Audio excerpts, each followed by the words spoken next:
तो अच्छी बात यह है कि हर बच्चा जन्म से जिज्ञासु है, वो ज़िंदगी समझना चाहता है। हमको ज़िंदगी की समझ नहीं है तो हम उसको गोरा काले का फ़र्क दे दिए, हिंदू मुस्लिम का धर्म दे दिए और तमाम तरह की नेगेटिविटी। हमने बहुत मेहनत करके, देखो हम आशीर्वाद देते हैं अपने बच्चों को, सदा सुखी रहो देते, पर सच्चाई ये है, सूत्र ये कहता है जो जिसके पास है वह उसको बांटेगा ही। कंफ्यूज्ड आदमी कंफ्यूजन बांटेगा। तो हम माँ बाप के पास जिंदगी नहीं थी, हमने बच्चों को अधूरी जिंदगी दे दी, और सच्चाई ये है कि हमने आशीर्वाद दिया बेटा हम भी दुखी रहे तुम भी दुखी रहना, और ये आशीर्वाद फलता है।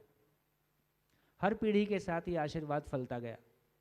तो आवश्यकता इस बात की है कि एक बच्चा जन्म से जिज्ञासु है, वो समझना ही चाहता है, वो जिंदगी को समझना चाहता है। जब वो जिंदगी को समझना ही चाहता है उस समय हम उसके साथ जिंदगी दे सके।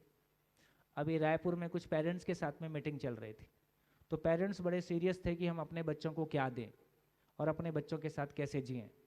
मैं चलो एक बोर्ड पे लिख लेते हैं कि हम अपने बच्चों में क्या चाहते हैं क्या नहीं चाहते हैं। तो बोर्ड पे एक टेबल बनाई गई, क्या चाहते हैं क्या नहीं चाहते हैं। जब बोर्ड भर गया तो जितने अब तक के जितने अवतारी पुरुषों के जितने गुण हो सकते थे सारे माँ बाप अपने बच्चों में वो देखना चाहते।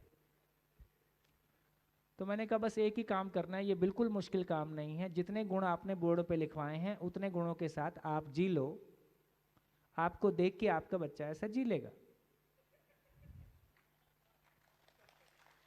इतना ही तो करना है। तुम चोरी करो, बच्चे से ईमानदारी की अपेक्षा करो, तुम बैठ के दूसरे भाई की और दूसरों की चुगली करो, उससे तुम चाहो कि ये श्रेष्ठ बन जाए। तुम धर्म और जाति के आधार पे, पैसे और उसके आधार पे, रंग के आधार पे भेद करो, उससे चाहो कि वो कुछ बेहतर हो जाए, ये नहीं होगा।